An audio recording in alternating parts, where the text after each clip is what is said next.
Aloha, selamat pagi, namaste, shalom. Wherever you are in the world today, we're so glad you're here with us and sending you love from Singapore. Welcome to the fourth day of the AVPN virtual conference with the theme of philanthropy. Philanthropy means love of humanity and lies at the heart of human greatness. Our session now is Funding Systems Change in Asia. What can donors and doers learn from each other? If you had attended our earlier session on day 2, Scaling Impact in Collaborative Philanthropy, Jpal from the Rockefeller Foundation said that systems change is like an elephant. No one can see the whole elephant, so we need to collaborate. What better way to collaborate than to learn from each other? I am Dorothy Chen, your friendly AVPN host for this session and the shortest one on the AVPN team.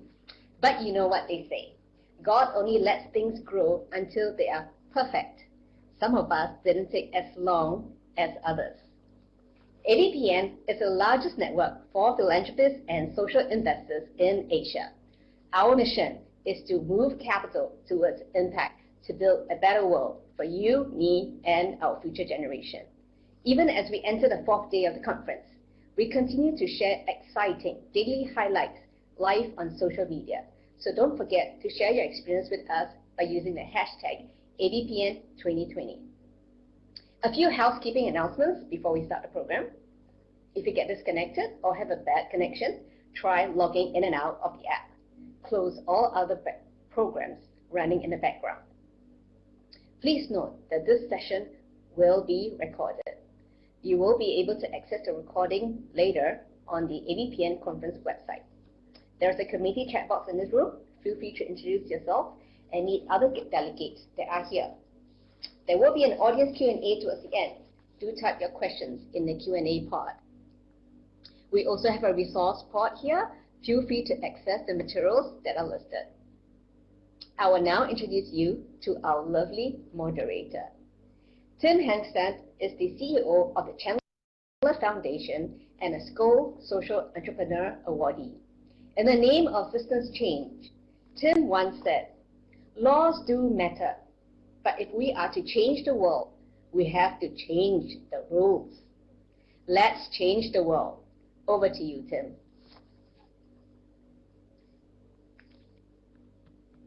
Thank you, Dorothy, and good morning to everyone in Asia and to all of you attending from the rest of the world. I want to thank AVPN. I'm excited about this session.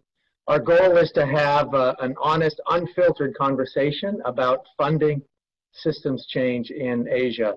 And I think we're going to learn from each other. I think we're going to perhaps come away with some new insights from our terrific panel, and maybe even change our points of view about certain things. Our session is going to run about an hour.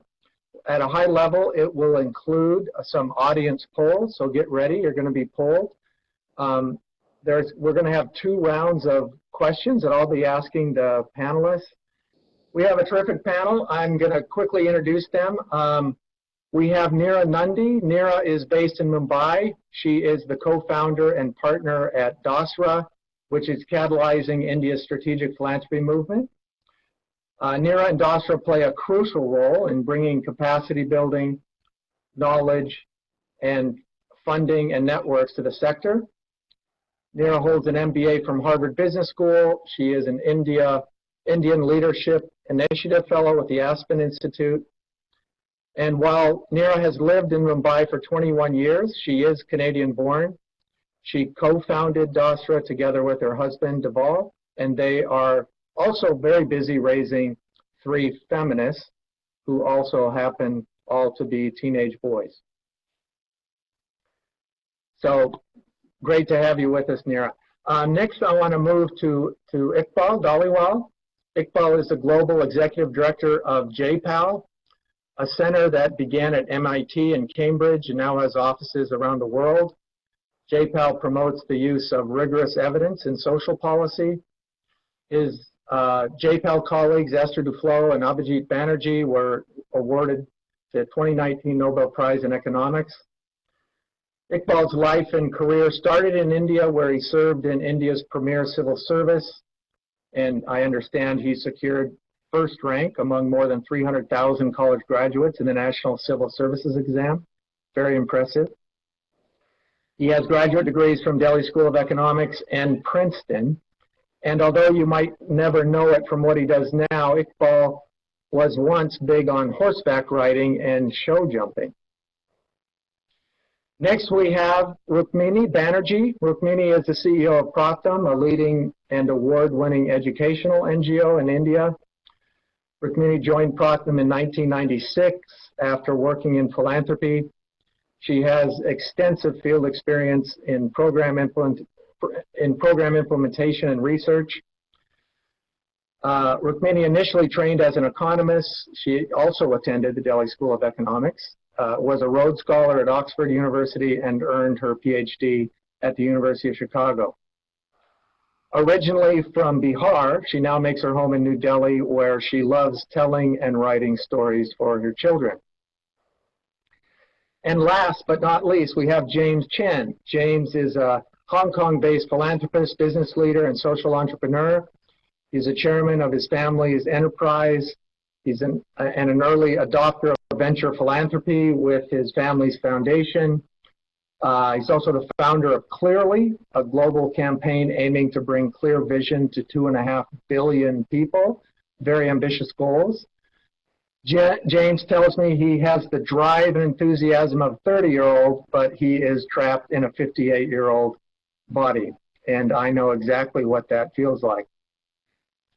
So, before we jump into questions for the panelists, and since you've gotten to know them a bit, we want to know you as the audience. So we have a question for you.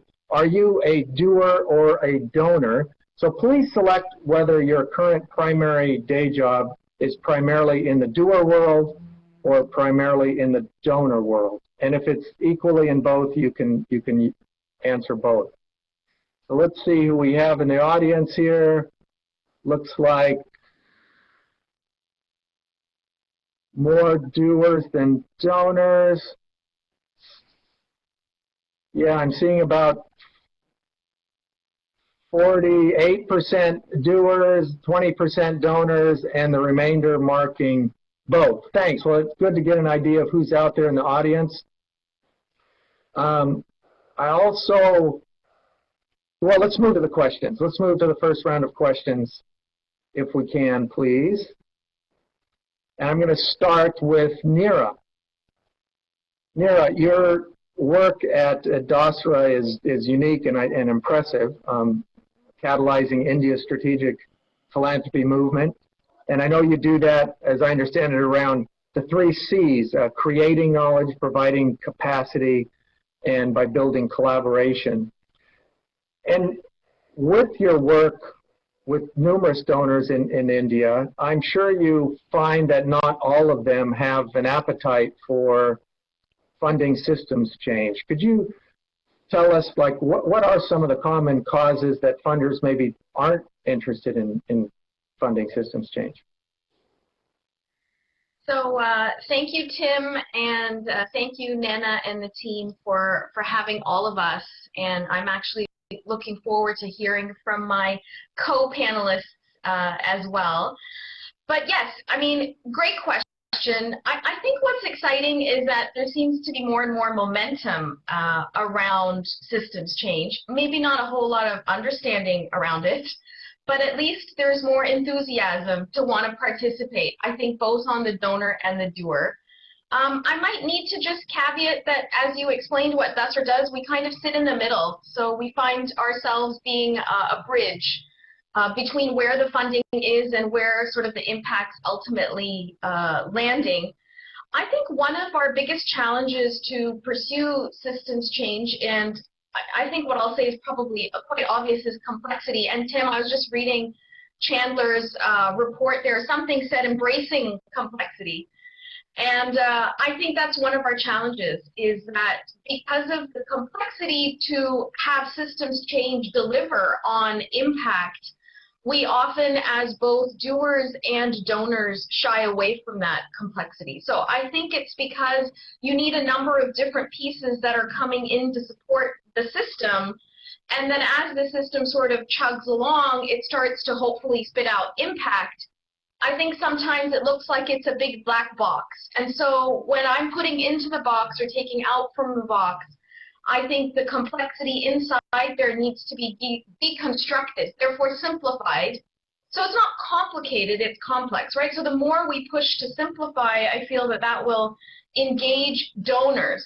I actually think doers get it. So it looks like most of the folks on this call are doers.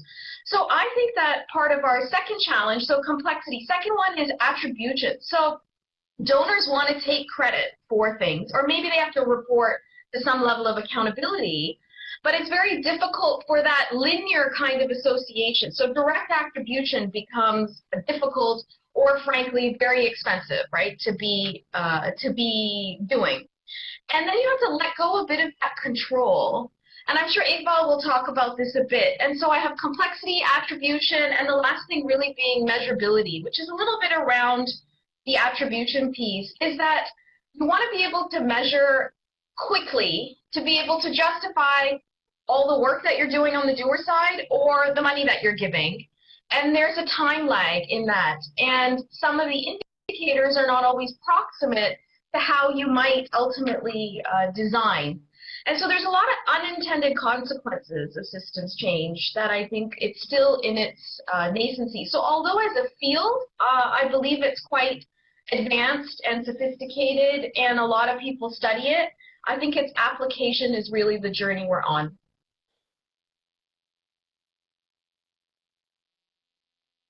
Great, thanks, Neera. That was a great response. And you mentioned measurability. I want to turn to Iqbal.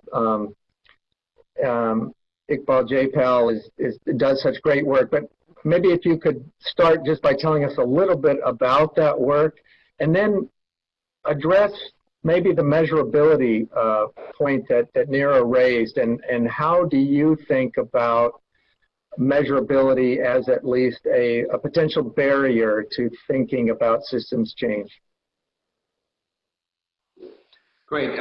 Thanks a lot, Tim, for having me, and to AVPN for having me and for this great panel. Really look forward to learning a lot today. Yeah, so I think one of the main things and the foundations on which Jpal was founded was this belief that we all have instincts and ideology and inertia, and based on that, there's a lot of decision making, whether it is at the level of the governments, whether it is at the level of the NGOs as doers, or it is at the level of foundations and other organizations as donors, is driven by our instincts, ideology, and inertia. And that, after decades and decades, hasn't led to the sort of measurable impact on poverty and development that we would like to see.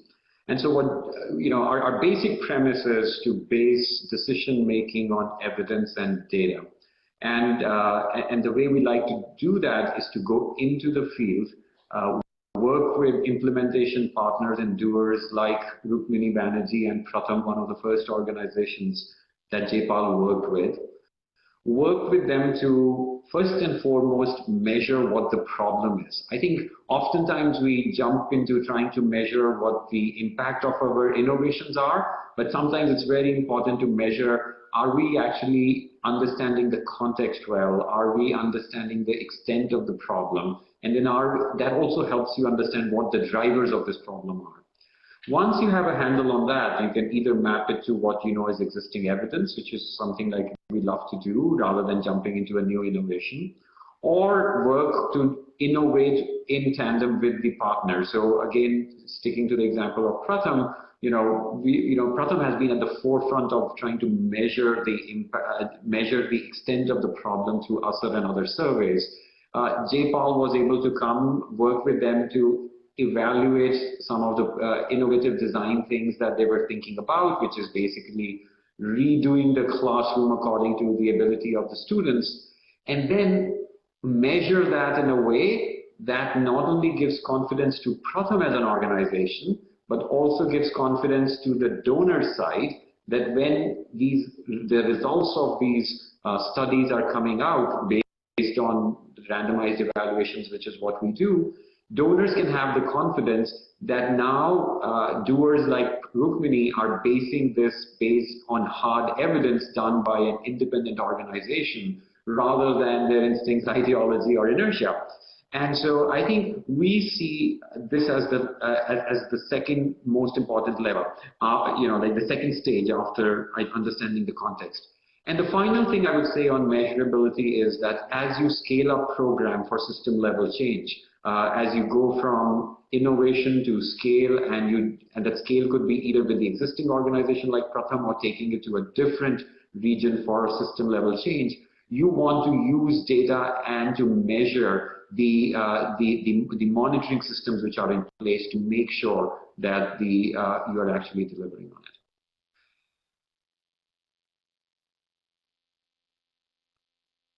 Thank you. And just a quick follow-up question, Iqbal. Are you seeing more appetite among doers and donors for this kind of more rigorous evidence? I mean, wanting to measure the impact of their own work.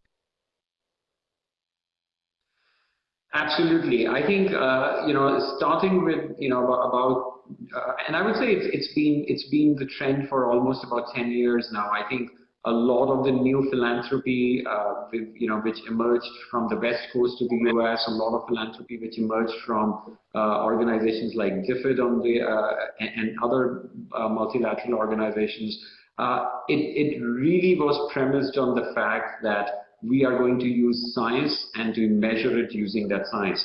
And so, at least for the last few years, I would say the demand for some of the work that we have been doing is much more than even our ability to do it.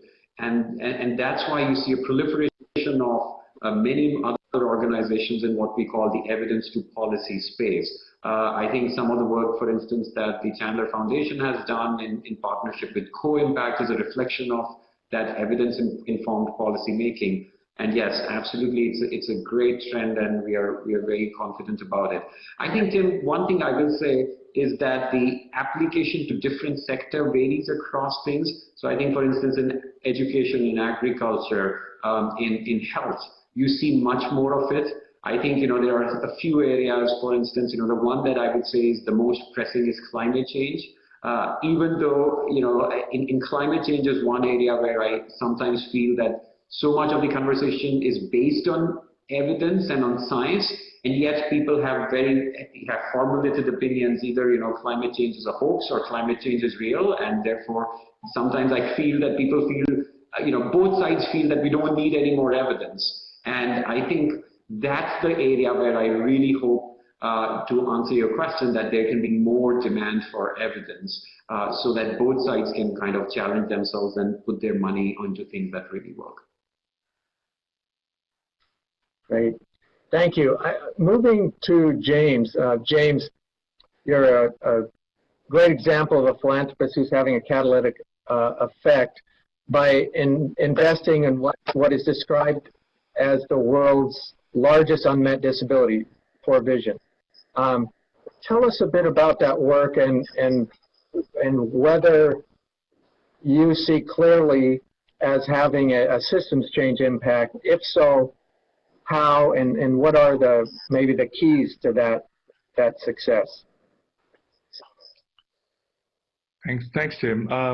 So the Clearly campaign was launched about in 2016, and this is the latest phase of a 15-year journey that I've been on to really understand why the world does not have access to vision correction, and mainly it's people in the developing world. And this has been a very long and tough journey. But with the Clearly campaign, we really believe that it is possible to be able to deliver vision correction to everyone in the world. And so we needed to communicate that, to try and build the coalition. And so far, we've had really three very important, I think, impacts on the system change. First of all, it's the Clearly campaign has been able to unify the messaging within the eye sector to reframe the vision correction issue from the health silo where it was resided, within the minds of policymakers, where it has no priority, when compared to other health interventions such as diseases, acute diseases where people are dying, or things like malnutrition, right? Poor vision is at the bottom of the pile of priorities there. But it's now becoming recognized through the work of the campaign that it is actually something called a Sustainable Development Goal Accelerator. So reframing it from one silo to link it to productivity, education outcomes, and gender equality and so forth really, changes the dynamic and thinking around the issue by policymakers. Secondly, we've had in driving the political advocacy, we've had a couple of really good breakthroughs. First is a acceptance by the Commonwealth Heads of Government Leaders meeting in London in 2018, where they in their final statement, recognize this is an agenda item to be worked on within Commonwealth countries. And secondly is the formation of the Friends of Vision group at the United Nations, where we've already had success in helping to bring the issue of vision correction into the universal healthcare agenda. And this year we're pushing to have this to have a World Sight Day recognized by the UN, as well as a resolution on vision correction as a basic human right.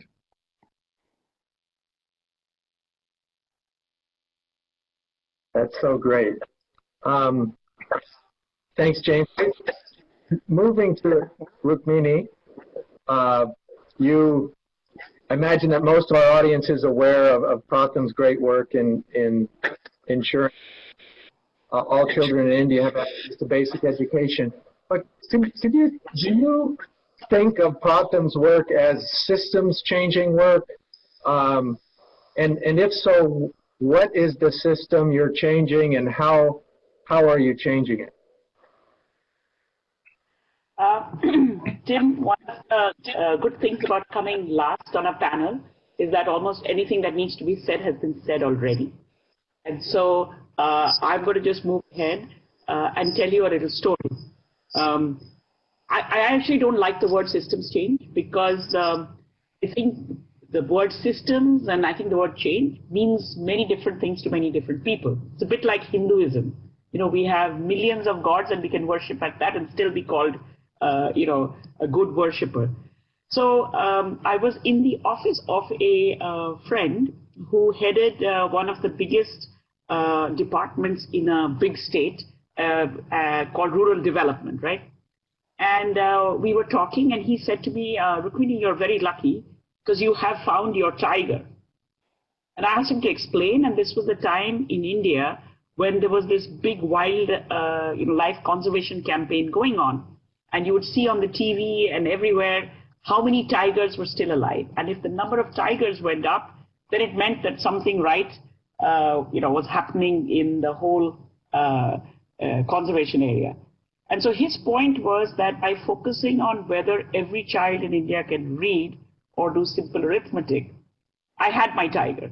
And if my tiger went up, then many things that contribute to it presumably got up.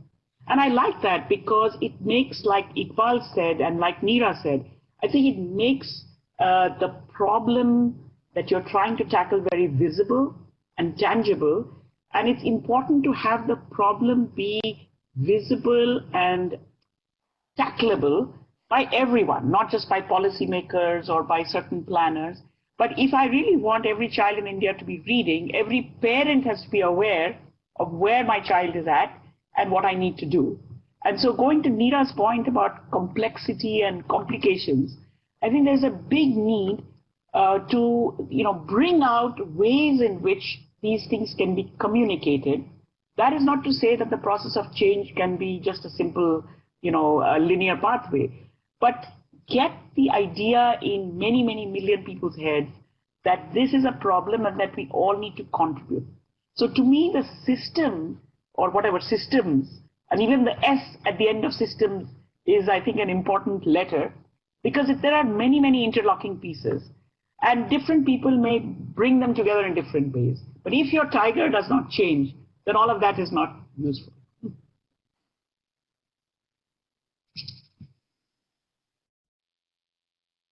Okay, so we need to change our tigers. We have another poll question for our audience. So if the organizers could just bring that up, please. And you can see the question is about what do you perceive as the most important reason why donors might be reluctant to support systems change efforts. So please take 30 seconds or so to answer, and we'll then take a look at the results.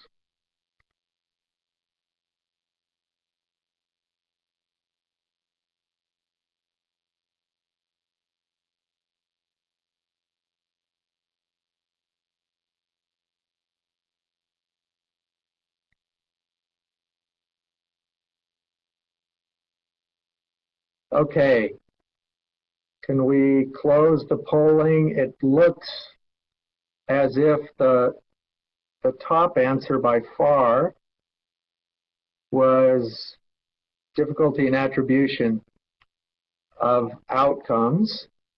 And then we have a tie for second between donors preferring short-term timelines and building the necessary coalitions.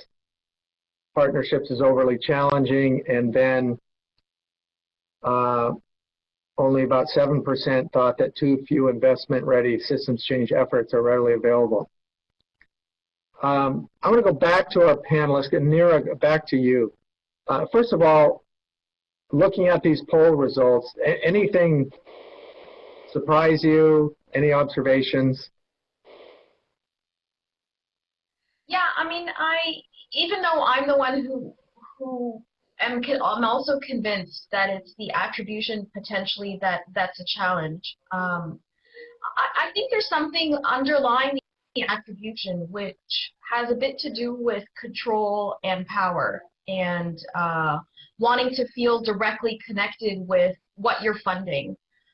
In addition, that then plagues the doer to have to compartmentalize rather than have sort of an outcome-led approach. So I also don't agree that there aren't enough investments, let's say, that have a systems change approach. Now, I think it might be worth distinguishing that, at least from my perspective, I see Pratham as enabling the system, right? They came up with an USR index to enable. Others might be more embedded within a system. So I think it's useful to define what's the approach to systems change. There are very simple ones kind of out there, and there are also enablers, right, for that system to begin to work. And I think it's useful, at least from my perspective, we recognized that there's something to be said of actually enabling organizations and leaders to use the systems change approach because of how they want to be able to implement with that approach, but because the donor is still lagging, that's really where Dasra has inserted itself. And so we launched our 10 to 19 Adolescent Collaborative, which focuses on adolescent girls. And what we found is useful, which James said a bit, is placing outcomes at the center. And so you can attribute the fact that if you pool into the Adolescent Collaborative, so it's also a pooled fund, which then also begs the need for how you engage different kinds of donors who frankly are quite siloed, right? Like Iqbal was saying, you know, is it health, is it education? Well, in the outcomes in our Adolescents Collaborative, which has taken us 7 or 8 years to actually get to this point, you know, we have delaying child marriage, delaying first pregnancy, completing secondary school and agency. No one would debate that these are outcomes that will empower an adolescent girl. Now, what people debate is, I have sexual reproductive health. So are you going to achieve sexual reproductive health outcomes that the more we can provide platforms for the funding to be pooled. So we've ended up pooling almost $50 million over the years, of which it enables an individual to participate, it enables an institutional funder to participate, and corporates to participate. So because of the wide gap between, so I believe doers are very advanced. So if we can close that gap with some intermediation, you know, I think that will really help. And I think something else that will help is the openness to course correct. So yes, you can bring a third party and you can do evaluation assessments, and those become very dipstick moments in time and extremely expensive. But if we all agreed that this systems change could actually be relying more on feedback loops, and so the more you enable organizations with that capacity and capability, the more they'll be able to adjust to actually meet ultimately those outcomes. I know that was kind of all over the place, but I got excited with that survey. But you mentioned something, just a quick follow-up question. You mentioned something about control, which reminded me of also the power dynamic often between donors and doers, which is I've often observed. I mean, I spent 30 plus years on the doer side, and was quite aware of it. How does that get in the way of feedback loops for maybe you say that doers are quite advanced, and it sounds like you're saying more advanced maybe than donors around doing or accelerating systems change. Does that power dynamic get in the way, and if so, what can be done about addressing it so that donors can get better feedback from doers about how to effectively fund systems change?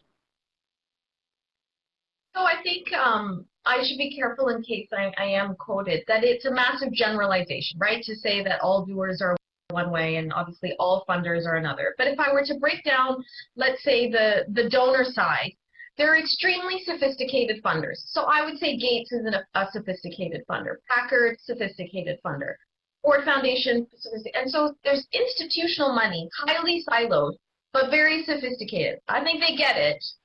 And there's an extreme power dynamic there.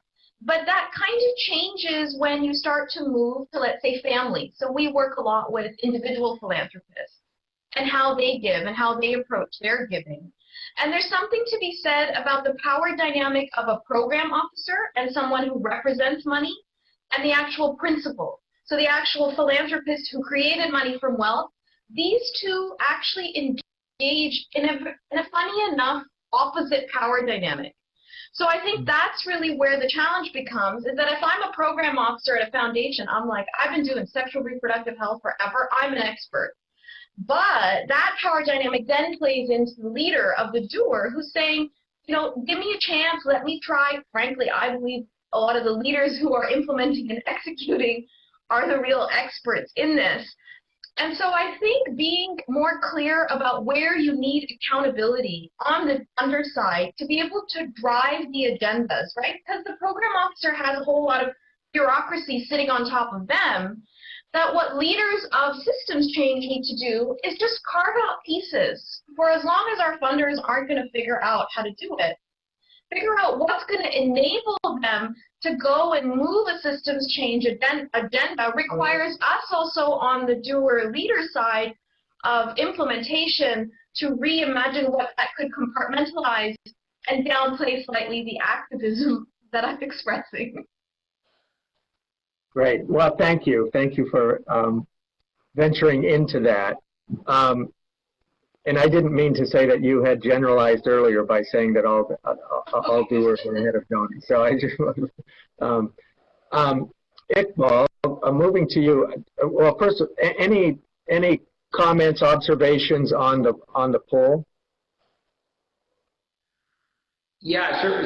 So first of all, I'm very happy to see that many people think that the binding constraint here is the lack of outcomes. It means that Jpal and I have been in business for a very long time. So very happy to see that bit.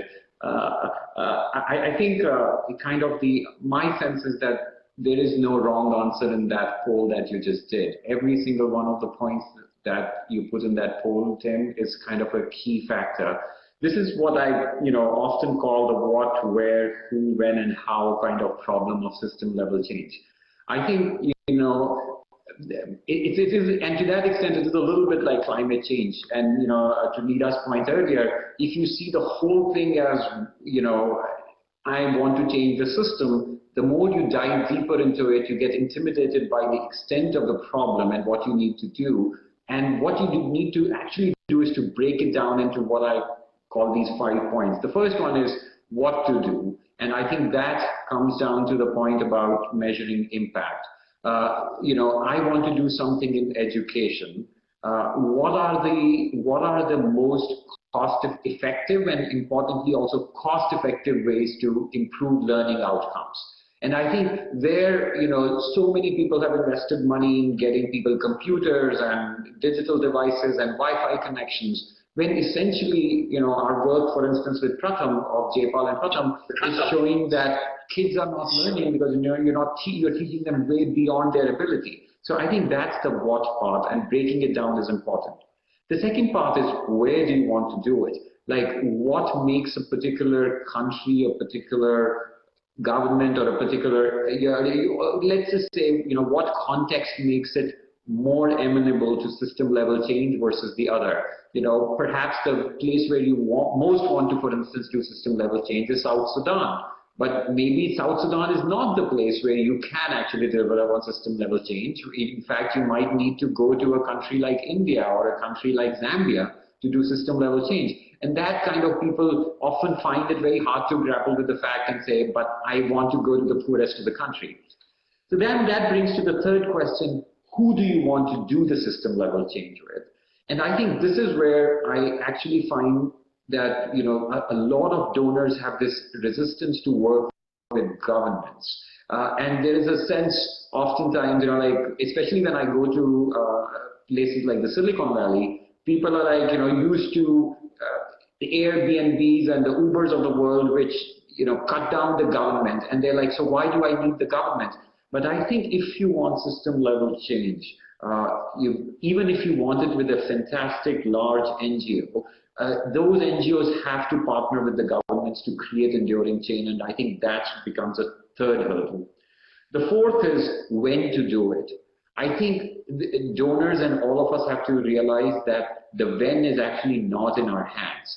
So, when you're ready to invest the money may not be the right time to go in, and I think keeping your gunpowder or your ammunition ready for those exact policy windows when there is appetite for system level change is much more important than throwing money at a problem when there is not an appetite. And sorry, but this is a complex question, but then the fifth and the last piece of this is the how piece. How do you do system level change? There are multiple stakeholders involved, there is money involved, and there is the importance of technology, technical advice. So I think I won't go into the answers to all of those in detail, but I think, Tim, it's a complicated problem, and if you break it down into those small pieces, then it's doable. Thank you. That was great. And your point about sometimes the reluctance to engage with government really resonates. James, moving to you. You have developed a theory of change. I'm just going to ask the organizers to bring up a slide because I think it's quite interesting. It's a theory of change about the role of philanthropic capital, which relates to this topic. And the theory of change, as I understand it, highlights the comparative advantage of philanthropic capital in terms of risk. Could you, this is, it's a fairly,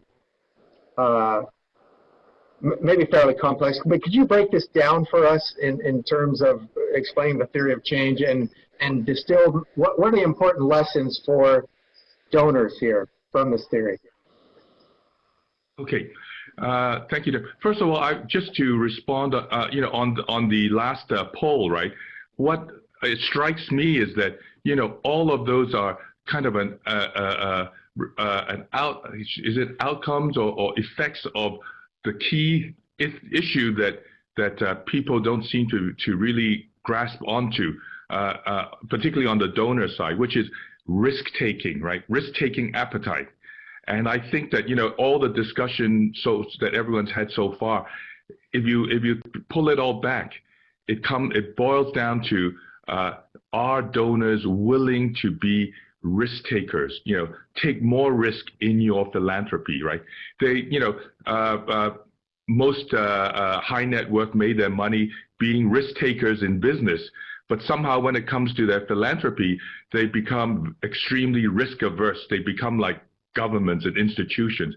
And that is where I feel very strongly that that is the superpower of private capital, is that, we, as Mira said, she and, yourself, Mira, or if you're a USAID, grants officer, or, institution, even a corporate, grants officer, you're all agents for the capital, right? You're not the owners of capital, whereas donors are the owners of capital, and they need, and we, and myself, and other high net worth donors need to be able to take high risk, right, in their philanthropy, in the same way that the founder of your business enterprise took really high risk to establish that and build the financial wealth, right? So, with this idea of risk in mind, if you look at this chart, right, this is actually, it's very much, if you were in the financial, in the profit-making arena, right, you would instantly recognize this is kind of the life cycle of any idea, right? From idea towards success. At first, on the idea, it's an idea, but you need people to back you with what we now know is called venture capital, right? In the for-profit space, right? Because you're going to be burning cash and trying to prove out those ideas, and very often they fail in the for-profit as well as the non-profit. The key is the ability to learn from those failures, right, and then restart again. I don't know if anyone has had a chance to watch this new documentary that came out about a company called General Magic. That's the name of the documentary, but it talked about the smartphone. Actually, the idea of the smartphone came out in 1989, and it was way too early, and there was lots of failures, and then finally Apple got it right, and now it's like a no-brainer, right? But actually, that no-brainer got its start in 1989, right? And that's what I'm talking about here is, some things will take a shorter, some longer, but you have to go down that point where it's all about burning and risk-taking, right? And then at some point, you come up with a model that says, oh, we have the breakthrough, and then you start to be able to scale. And it's at that point where institutional capital can step up, because they are by nature, because they are representing owners of capital. Those agents, generate more risk averse, and they can then start to scale up by putting their capital at work, right? And so you see phases that in the for-profit space you would call private equity, and ultimately public markets, right? And that's where the scaling up, the governments and for most corporates and frankly today for most private donors are all on the right-hand side of the chart, taking lower risk. They want to take lower risk, but they want to have an impact. Okay, but we're not going to get there unless there's more people taking the left side of the chart, where it's under the x-axis, and that's where I feel very strongly that only private capital, where we're owners of the capital, we can take those risks and deploy that capital, because this is a journey. This is my particular journey, has been 15 years, but along the way, because I'm, have been failing but learning, success, learning, and fail again, learn, success. that's, I think we're now, have crossed the x-axis, and that's why the Clearly campaign, we're able to then advocate and start to engage with governments in this process, right? So and perhaps if I may use an analogy, right, is that in this concept is that, this is like, seeking risk capital for system change is like being stuck in an ocean looking for fresh water, right? There's lots of water around you, but not to quench your thirst. And actually drinking the seawater will actually harm you, right? So in our world, doers, like sailors in the ocean, have to be realistic and clever to harvest fresh water, because the chance of rain now is very low. If more private donors embrace taking risk, embarking on journeys of system change and building domain expertise, weather will change, the drought will be lifted, with more chances for the doers to survive and thrive with fresh water from the rain. So in other words, the current environment for systems change is dire because of the lack of fresh water, i.e. risk-taking capital, and an overabundance of salt water, i.e. risk-averse capital. Private donors can step up to make more risk-taking capital available, thereby system change the system change. Wow, that's deep. Thank you. Thank you. We've just got a few minutes left for questions, so I want to tee up some of those questions again, but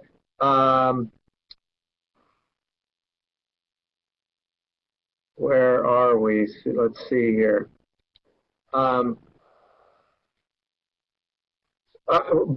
Back to Rukmini about, I want to question for you and your experience with donors. What are the best kind of donor practices you see out there that you would like to see more donors undertake? Is it the length of funding? Is it the more flexibility? How could donors act better for Pratham in order to help you accelerate the good work that you're doing? I think we've had some very good examples early in our life, and I think that at some level spoiled us a little bit, because we have that kind of expectation from anybody that we work with. And I think that the main characteristic that we have found to be very useful is partnership. That whoever is providing the financial resources also thinks of them as an equal partner in this whole journey. And going back to what James has been talking about, the only thing that you can really guarantee, especially in a high-risk context, is learning. And so I think that if you're willing to go as equal partners, you're willing to go through the ups and downs of the risk, you're willing to go with an open mind, and all of that combined, I think, one word if you had to use is to say, we are going to learn what it takes to move forward. I'm not using the word impact, I'm not using the word outcome, because there is a process of discovery about how this journey is going to be. Early in our life, we were funded by Oxfam Novib, who I think laid the foundations for several major initiatives in India, simply by saying that we are together and that we are going to learn from each step. We had the Hewlett Foundation, which was another long-run partner with a very similar attitude. So the multi-year obviously is important, but I think what is more important is that you are tough on each other, but you're together, and that you hold each other kind of intellectually responsible as well as responsible on the ground. Our partnership, for example, with Jpal is something that we decided to do. There was no donor compulsion on us. But I think that partnership also led others to see that these guys are willing to take a very hard look and an honest look at what they're doing, and are fine to even talk about failure. So I think that this deep commitment to learning and a deep commitment to say that we don't know everything, we have to figure it out. And then if we figure it out in one location, it doesn't automatically mean it will work elsewhere. But I think that the value of equal partnership is very, very high. And along with that, you can't have that partnership unless you both want to learn. That's great. Thank you. Thank you, Rukmini. There's a question here for Neera about, Neera, could you share from personal experience the approach you took to pool funding from individuals or organizations to multiply impact? What are the one or two key learnings from your journey? Yeah, so I think I think pooling funds actually just means creating certain vehicles and directing the money. And so what I think has enabled a lot of it is just having that intermediary function to pool. So if someone wants to give directly to a nonprofit that's in the portfolio, you know, they can give to that. If they want to give to the community of practice, they can give to that. If they want to be part of the full platform and the collaborative, which is always harder to raise for, they can give to that. But it's that institutional, more stable, multi-year funding that comes in first, and then you can bring in these kind of curated pieces. So I think thinking about it as the full pie and then breaking down the pieces enables a lot of bringing in folks, but constant communication. Right now we have hundreds of different kinds of reports that have to go out. So there's just a lot of coordination and logistics that at times you wonder, right? Is it really worth having that kind of leakage through the system, right? So you have leakage with us, you have leakage with evaluation, and then by the time it really gets into the community, you know, was it worth it?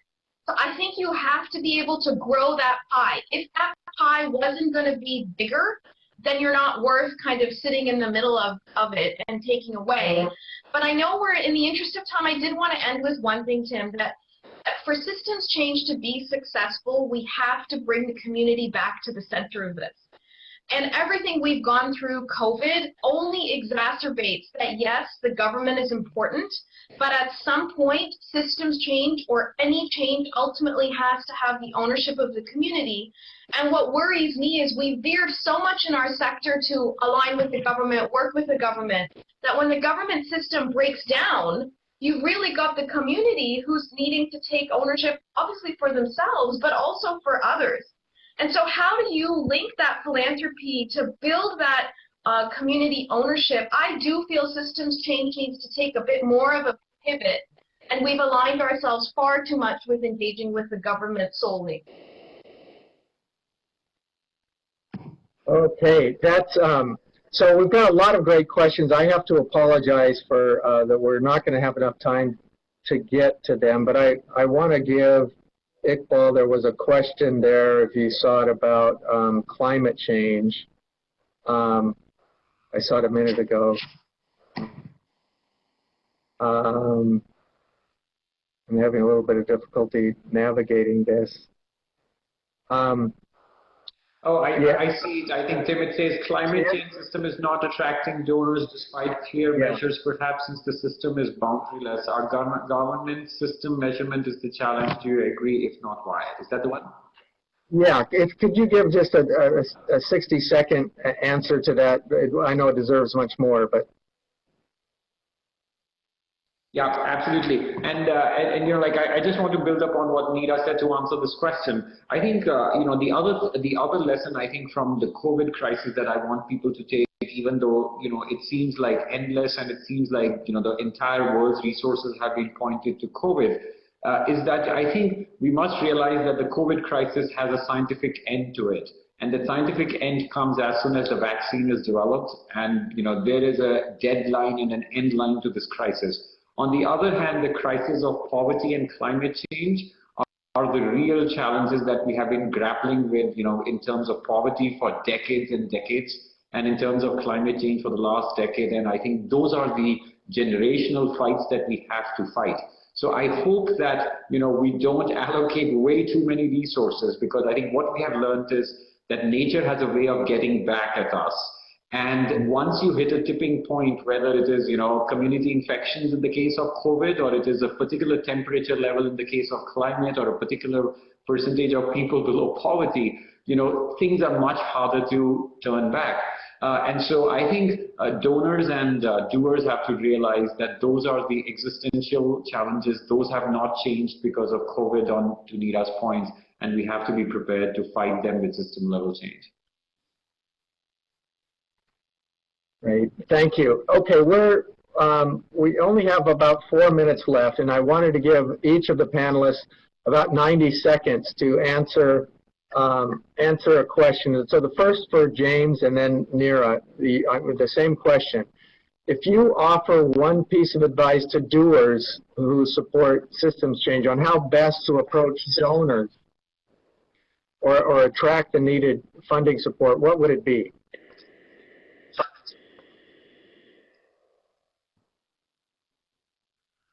Well, I think that what I say again is to really assess what is the risk-taking appetite of that donor, or the people you're approaching, right? And very much if both doers and donors use that chart, that J-curve chart, right, and point out, okay, where am I on that chart? Am I a early stage, high risk, or am I a late stage, right? Then the doers can recognize, oh, if I'm looking for system change money, and you're pointing to the right side of that chart, let me not waste my time, and resources, to try and to raise that money. Too often today, I think, people really don't think of it. They always think of a dollar from the government, a government institution is the same as a dollar from private capital. And that's my main point here, is that actually private capital is actually much more flexible, right? And if you ever apply to USAID or World Bank or any of the institutions, you'll know it comes with so many conditionality, which is around stripping out the risk, right? It's about risk aversity, kind of reducing the risk to that age, funding, the agent, right? Because they are agents to the real capital. Yeah. Great point. Neera, same question. 60 seconds. Sorry. Yeah, no, of course. So I think doers need to take donors on a learning journey, and think about a long-term horizon. Think about holding their hand, exposing them to the work you're doing, exposing them to the challenges, and begin to create a space where they trust you and you trust them. And from that will come this ability to course correct and to adapt. So I think to change our mindset, and that we're both on a learning journey to ultimately really change lives and have an impact. I think intent is all there. And so really holding hands and moving together, virtually or in reality, will help. And thank you, Neera. And now for Rukmini and Iqbal, the question for you is, if a donor comes to you and says, how can I, as a donor, be a better funder of systems change impact, what are one or two things you would say to them? Again, just in 60 seconds. Sorry, we're running out of time. Rukmini, can you go first, please?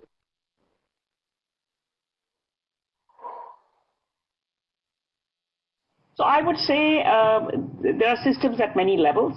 There is a local level, there is an intermediary level, there could be a national level. And so between the donor and the doer, you've got to figure out what's your best comparative advantage on the ground, in the air. The second, I think, is things that bring two parties together is how do you view the logic of how you think this thing is going to change. Call it theory of change, call it whatever you will. And I think really going through with each other, looking at, you don't have to agree, but you have to respect that this is the path I'm going to try, and you have to like thrillers if you're in this business, because it is a thrilling journey with ups and downs. Great. And Iqbal, same question.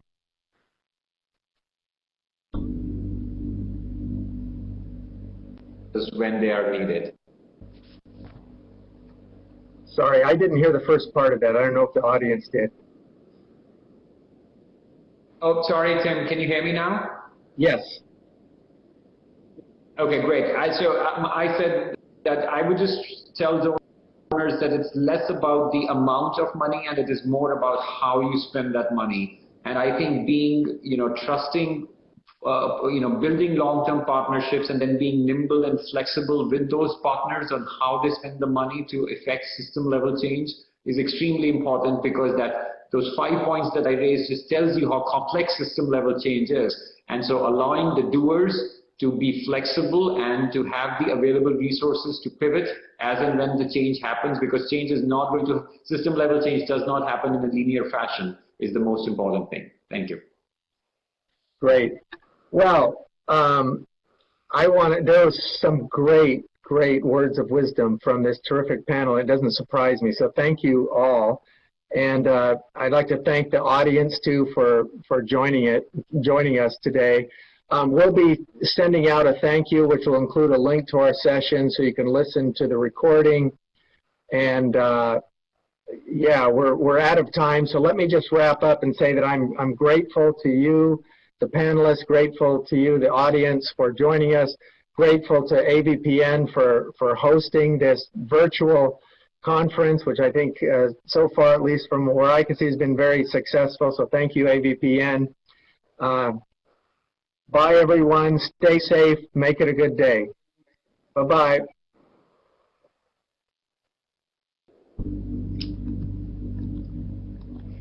Thank you to Tim and our wonderful panel of speakers. Such great insights, and judging from the comments in the Q&A board, our audience thought so as well. We had over 600 people tune in to this session. Thank you all for being with us this morning. All good things must come to an end, and we have come to the end of our session. This session was made possible with the generous support of our lead partners, Chandler Foundation, Stockholm Environment Institute, and Ethan Price Foundation. The next session is taking place at 12 p.m. Singapore time. The session is Catalyzing Philanthropy Through Innovative Approaches. Do tune in and learn from our experienced speakers. If you're an AVPN member or a policy ticket holder, take full advantage of the AVPN connector to maximize your networking opportunities. Do check out the AVPN Hub as well and explore our thematic lounges. Connecting and hubbing, that is the power of the AVPN network. As we close, please complete a session survey on your way out. It is just 4 questions and will take 30 seconds. The survey will pop up on your screen after this. We hope this has been a meaningful time for you. Remember, systemic challenges require systemic answers. Systemic answers require systemic thinking. Systemic thinking leads to systemic beings. Let us all aspire to be systemic beings and change the world. Have a compelling day at the AVPN virtual conference and grab hold of the last 2 days. May the bandwidth be with you.